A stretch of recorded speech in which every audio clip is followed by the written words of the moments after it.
Episode opening സീനിൽ നമ്മുടെ grand പേ ജയിലിൽ അടച്ചിരിക്കുകയാണ്. അതുപോലെ തന്നെ വില്ലന്മാർ അവരെ കണ്ണാടി പയ്യനിലൂടെ ഒരുപാട് കാര്യങ്ങൾ പ്ലാൻ ചെയ്ത് കഴിഞ്ഞു. ഇവിടെ സ്റ്റുഡൻസ് ആണെങ്കിൽ എല്ലാവരെയും ഓൾമോസ്റ്റ് ആ പ്ലാസയിലേക്ക് ടീച്ചേഴ്സ് എത്തിച്ചു കഴിഞ്ഞു. ഇത് വെറും ഒരു ഗെയിമാണെന്നും നിങ്ങൾ എല്ലാവരും ഈ ഗെയിമിൽ പങ്കെടുത്ത് മത്സരിച്ച് ജയിക്കണമെന്നാണ് ടീച്ചർ അവരോട് പറഞ്ഞിരിക്കുന്നത്. സോ സ്റ്റുഡൻസിന് ഇതിൻ്റെ സീരിയസ്നെസ് അത് കറക്റ്റായിട്ട് അറിയില്ല. അവർ എൻ്റർടൈൻ ചെയ്യിപ്പിക്കാനായിട്ട് സർക്കസ്, പാട്ട്, ഡാൻസ് ഒക്കെ ആയിട്ട് സ്റ്റുഡൻസ് തന്നെ അവരുടെ മൈൻഡ് ഡൈവേർട്ട് ചെയ്യും. മറ്റൊരു ഭാഗത്ത് ജിമ്മൻ അവനവൻ്റെ ഷോപ്പ് ഇടിഞ്ഞു വീഴാൻ പാടില്ല എന്ന് പറഞ്ഞ് അതിനിപ്പോഴും താങ്ങി നിർത്തിക്കൊണ്ടിരിക്കുകയാണ്. ഒരു സ്റ്റുഡൻ്റ് ആണെങ്കിൽ അനൗൺസ് ചെയ്യും, സ്റ്റുഡൻസ് നിങ്ങൾ ആരും പേടിക്കേണ്ട ആവശ്യമില്ല, എത്രയും വേഗം പ്രോഗ്രാം സ്റ്റാർട്ട് ചെയ്യും.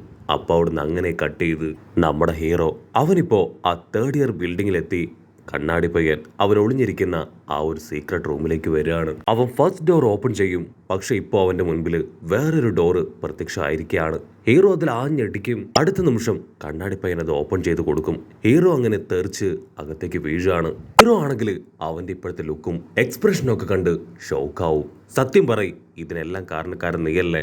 സ്കൂൾ മുഴുവനുള്ള ആ ബാരിയർ അത് നീ ക്രിയേറ്റ് ചെയ്തതല്ലേ? നിന്റെ കണ്ണാടി അതെവിടെ പോയി? അതിനവൻ പറയും, അതെ, നീ പറഞ്ഞത് സത്യമാണ്. ഈ സ്കൂൾ മുഴുവനുള്ള ബാരിയർ ഞാൻ എൻ്റെ കഴിവുകൊണ്ട് ക്രിയേറ്റ് ചെയ്തതാണ്.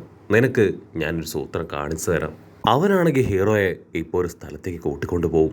അവിടെ എത്തിയ ഹീറോ ആണെങ്കിൽ ആ കാഴ്ച കണ്ട് ഷോക്കാവും. ആ വലിയ മെഷീൻ അതവൻ അവിടെ സെറ്റ് ചെയ്ത് വെച്ചിരിക്കുകയാണ്. അതിന്റെ ഏറ്റവും മുകളിലായിട്ട് അവരുണ്ടാക്കിയ ആ വെടിയുണ്ട. ഹീറോയ്ക്കാണെങ്കിൽ ഒന്നും മനസ്സിലാവില്ല. സത്യം പറയും, നീ എന്താ ഈ ചെയ്യണേ? ഇത് നമ്മള് എക്സ്പെരിമെന്റിന് വെച്ച ആ ഒരു വെടിയുണ്ടല്ലേ? ഇത് ഈ മെഷീനിലിട്ട് നീ എന്താ ചെയ്യാൻ ഉദ്ദേശിക്കണേ? അതിനവൻ പറയും, വളരെ സിമ്പിളാണ്, ഞാൻ ഈ സ്കൂള് ഇതുപയോഗിച്ച് തകർക്കാൻ പോവാണ്. ഹീറോയ്ക്കാണെങ്കിൽ എന്താ പറയണ്ടേന്ന് അറിയില്ല. അവൻ പറയുന്നത് കേട്ട് ഹീറോ അവൻ ഒരു സെക്കൻഡ് ഫ്രീസായി പോവും. എന്തിനു വേണ്ടിയാ നീ ഇങ്ങനെ ചെയ്യണേ? അതിനവൻ പറയും, നമ്മൾ രണ്ടുപേരും ഇപ്പൊ നല്ല ഫ്രണ്ട്സാണ്. അതുകൊണ്ട് എന്റെ ഫ്ലാഷ് ബാക്ക് സ്റ്റോറി അത് നിന്നോട് പറയാൻ എനിക്ക് തോന്നുന്നു.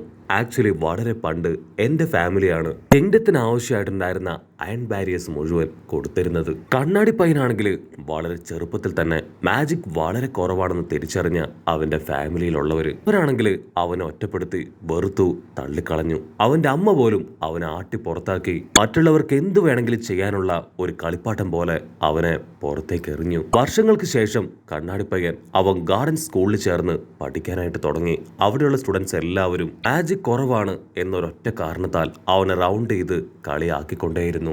എല്ലാവരും അവനെ ഒറ്റപ്പെടുത്തിയും കുറ്റപ്പെടുത്തിയും കളിയാക്കി സംസാരിച്ചപ്പോ അവന്റെ ഫീലിങ്സ് മനസ്സിലാക്കിയ ഒരു പെൺകുട്ടി അവന്റെ അടുത്തേക്ക് വന്നു. ഏകദേശം അവളും അവനെ പോലെ തന്നെയാണ്. അവൾക്കും വലിയ മാജിക് പവറൊന്നുമില്ല.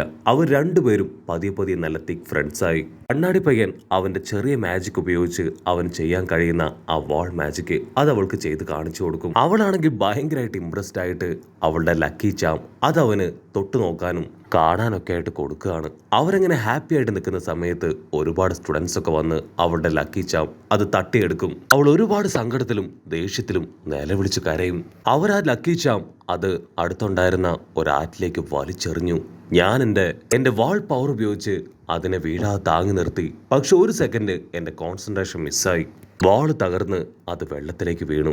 ആ സമയത്ത് അവൾ ടെററായിട്ട് എന്നെ ഒരു നോട്ടം നോക്കി. അവളുടെ ആ ദേഷ്യം, സങ്കടം അതെല്ലാം തന്നെ എന്നെ ആദ്യമായിട്ട് ആനന്ദചിത്തനാക്കി. അത് കണ്ട് ഞാൻ ഒരുപാട് സന്തോഷിച്ചു. മറ്റുള്ളവരുടെ വേദന അതെനിക്ക് പിന്നീട് വലിയൊരു സന്തോഷം തന്നു. ഹീറോയ്ക്കാണെങ്കിൽ കണ്ണാടിപ്പയ്യനാണെങ്കിൽ വീണ്ടും പറയും, നിനക്കൊരു കാര്യം അറിയോ? ഞാൻ ആദ്യമായിട്ട് ഈ ഒരു ടീമിൽ ചേർന്നപ്പോ ഈ ടീമിലുണ്ടായിരുന്ന എൻ്റെ സീനിയേഴ്സിനോട് ഒരുപാട് ചോദ്യങ്ങൾ ഞാൻ ചോദിച്ചു. ആ ടീമിന്റെ ലീഡർ ആണെങ്കിൽ അവന്റെ അടുത്തേക്ക് വരും. അവൻ ആ ലീഡറിനോട് പറയും, എന്നെ ഇഷ്ടപ്പെട്ട ഒരു പെൺകുട്ടി ഉണ്ടായിരുന്നു. സോ എന്റെ തലയിലെ ഒരു കൊമ്പ് അത് വെട്ടി ഞാൻ അവൾക്ക് ഗിഫ്റ്റ് ആയിട്ട് കൊടുത്തു. എന്നെ കാണുമ്പോൾ നിങ്ങൾക്ക് എന്തെങ്കിലും ഡിഫറെന്റ് ആയിട്ട് തോന്നുന്നുണ്ടോ? ആ ലീഡർ പറയും, ഡീമൻ നേച്ചർ അത് യഥാർത്ഥത്തിൽ നിനക്ക് ഒരുപാടുണ്ട്. സത്യത്തിൽ മറ്റുള്ളവരുടെ വേദന കണ്ട് സന്തോഷിക്കുന്നതാണ് ഒരു യഥാർത്ഥ ഡീമൺ. പക്ഷെ ഇപ്പോൾ ഡീമൺസ് എല്ലാം നോർമലായിട്ട് ജീവിക്കുകയാണ്. അങ്ങനെ ഒരിക്കലും ജീവിക്കാൻ പാടില്ല. ഡീമൺസ് എപ്പോഴും ഡീമൺ തന്നെയാണ്. നീ ഒരു പെർഫെക്റ്റ് ഡീമനാണ്. സോ ഇന്നു മുതൽ നിനക്ക് ഞങ്ങളുടെ ടീമിൽ ചേരാം. ആ ലീഡർ ആണെങ്കിൽ അവന് കുടിക്കാനായിട്ട് ഒരു പ്രത്യേക തരം ഡ്രിങ്ക്സ് കൊടുക്കും. അവനത് കുടിക്കും. അന്നു മുതൽ അവരെല്ലാവരും ഒറ്റക്കെട്ടായി ഒരുപാട് കാര്യങ്ങൾ ചെയ്യും. അങ്ങനെ ഇരിക്കുകയാണ് അവന്റെ ലീഡർ പറയാ, നമുക്കൊരു മെയിൻ എയിമുണ്ട്. അത് മറ്റൊന്നുമല്ല, ഈ ഒരു വലിയ സ്കൂള് അത് തകർക്കണം. കണ്ണാടിപ്പയ്യനാണെങ്കിൽ അതിന്റെ ആവശ്യം എന്താണെന്ന് മനസ്സിലാവില്ല. അതിനാൽ ലീഡർ പറയും, ഇവിടെയാണ് ആ ഡീമൺസിന്റെ ഇടയിലുള്ള റാങ്കിങ് സിസ്റ്റം. അത് സ്റ്റാർട്ട് ചെയ്തത്. സോ ഈ സ്കൂൾ നശിപ്പിച്ച ആ റാങ്കിങ് സിസ്റ്റമേ ഇല്ലാതാവും. അതിനുശേഷം എല്ലാ ഡീമൺസും ഒരുപോലെ ആയിരിക്കും. പവർ ഉള്ളവരും കൂടിയവരും കുറഞ്ഞവരും എല്ലാവരും ഈക്വൽ. ഈ ഒരു സ്കൂള് അത് മുഴുവനായിട്ടും പൊട്ടിത്തെറിപ്പിച്ച് ഒരുപാട് പേരുടെ മരണം എനിക്ക് കാണണം. തങ്ങളുടെ കുഞ്ഞുങ്ങളെ ചേർത്ത് പിടിച്ച് അവരുടെ അച്ഛനും അമ്മയും പൊട്ടിക്കരയുന്നത് എന്റെ കണ്ണുകൊണ്ട് എനിക്ക് കണ്ട് ആസ്വദിക്കണം. കട്ട് ചെയ്താ ഇപ്പൊ കണ്ണാടി പയ്യൻ അവൻ ഹീറോയുടെ മുഖത്തോക്കി ചോദിക്കും, നിനക്കിപ്പോ എല്ലാവരുടെയും മരണം കാണാൻ കൊതിയാവുന്നുണ്ടോ? അവരുടെ മരണം അത് അടുത്ത് വരുന്നത് ഓർക്കുമ്പോ നിനക്ക് പേടിയാവുന്നുണ്ടോ? ഈ സ്കൂളിലെ സ്റ്റുഡൻസും ടീച്ചേഴ്സും നിന്റെ ഫ്രണ്ട്സും എല്ലാവരും ചുട്ടെരിയുന്നത് കാണുമ്പോൾ നിന്റെ മനസ്സ് പിടക്കില്ലേ? നീ പൊട്ടിക്കരയില്ലേ? എനിക്കത് കാണണമെന്ന് പറഞ്ഞ് അവൻ ഹീറോയുടെ മുഖത്തേക്ക് നോക്കും. ഹീറോയ്ക്കാണെങ്കിൽ യാതൊരു ഭാവവ്യത്യാസവും ഇല്ല. അത് കണ്ട് കണ്ണാടി പയ്യൻ അവൻ വണ്ടടിക്കും. നിനക്കെന്താ യാതൊരു ഭാവവ്യത്യാസവും ഇല്ലാതെ? നിന്റെ ഫ്രണ്ട്സും ഈ സ്കൂളിലുള്ള സ്റ്റുഡൻസും ടീച്ചേഴ്സും ഒക്കെ മരണപ്പെടുമെന്ന് പറഞ്ഞിട്ടും നിന്റെ മുഖത്ത് ഒരു ഭീതിയും കാണാനില്ലല്ലോ. അതിന് ഹീറോ ചിരിക്കും. ഞാനെന്തിനു ഭയപ്പെടണം? എനിക്ക് യാതൊരു ഭയവും ഇല്ല. എനിക്ക് ചെയ്യാനുള്ള ചില കാര്യങ്ങൾ ചെയ്യണം. അത് മാത്രമാണ് ഇപ്പൊ എന്റെ മുന്നിൽ. കണ്ണാടി പയ്യനാണെങ്കിൽ ഇപ്പോ നമ്മുടെ ഹീറോ പറയുന്നതൊക്കെ കേട്ട് ഷോക്കാവും. ഹീറോ ഓടി വന്ന് ഒരുപാട് സ്ട്രെയിൻ എടുത്ത് സകല വേദനകൾ സഹിച്ച് ആ ഒരു ഡിവൈസിൽ നിന്ന് ആ വലിയ വെടിയുണ്ട അതങ്ങനെ പുറത്തേക്ക് എടുക്കാനായിട്ട് ശ്രമിക്കുകയാണ്. കണ്ണാടിപ്പയ്യൻ എന്താ ചെയ്യേണ്ടതെന്ന് അറിയില്ല. അവനങ്ങനെ ഷോക്കായിട്ട് ഹീറോയെ തന്നെ നോക്കി നിൽക്കും. അവൻ ഇത്രയും കാലവും കരുതിയിരുന്നത് ഹീറോയ്ക്കും അവനും ഒരേ മൈൻഡ് സെറ്റ് ആണ് എന്നാണ്. ഹീറോ ഫുൾ പവറിൽ ഇപ്പൊ കണ്ണാടിപ്പയ്യനോട് പറയും, ഇത്രയും കാലവും ഞാൻ എല്ലാ പ്രശ്നങ്ങളിൽ നിന്ന് ഒളിച്ചോടുകയായിരുന്നു. ഇവിടെ എത്തിയതിനു ശേഷമാണ് എൻ്റെ കടമ എന്താണെന്ന് തിരിച്ചറിഞ്ഞ് ഓരോ പ്രശ്നങ്ങളും ഞാൻ ഫേസ് ചെയ്യാൻ തുടങ്ങിയത്. സോ ഒരു കാരണവശാലും ഞാൻ ഇതിനെ അനുവദിക്കില്ല എന്ന് പറഞ്ഞ് അവനത് മുഴുവനായിട്ടും കയ്യിലെടുക്കും. അതിന് കണ്ണാടി പയ്യൻ, മര്യാദയ്ക്ക് അതെനിക്ക് തിരികെ തരുന്നതാണ് നല്ലത്. ഞാൻ ഒരുപാട് വർഷങ്ങളായി ഈ ഒരു മുഹൂർത്തത്തിന് വേണ്ടി കാത്തിരിക്കുകയായിരുന്നു. ഞാൻ മാത്രമല്ല, എൻ്റെ ടീംമേറ്റ്സ് മുഴുവൻ ഇതിനു വേണ്ടിയാണ് ഇത്രയും കാലവും വെയിറ്റ് ചെയ്തത്. ഇൻ കേസ് നീ എനിക്ക് ആ ബോൾ തന്നിട്ടില്ല എങ്കിലും എൻ്റെ പ്ലാൻ അത് ഞാൻ എക്സിക്യൂട്ട് ചെയ്യും, അത് ഉറപ്പാണ്. ഹീറോ ആണെങ്കിൽ തീർത്തു പറയും, ഒരു കാരണവശാലും ഞാൻ അതിന് അനുവദിക്കില്ല. ഇത് ഞാൻ സ്റ്റോപ്പ് ചെയ്യും. ഇത് മറ്റുള്ളവരെ സന്തോഷിപ്പിക്കാനാണ് ഞാൻ ഈ വലിയ വെടിയുണ്ട ക്രിയേറ്റ് ചെയ്തത്. ഈ ഫയർ വർക്സിന്റെ ഭംഗി അത് മറ്റുള്ളവർ ആസ്വദിക്കണം എന്ന് മാത്രമാണ് ഞാൻ ആഗ്രഹിച്ചത്.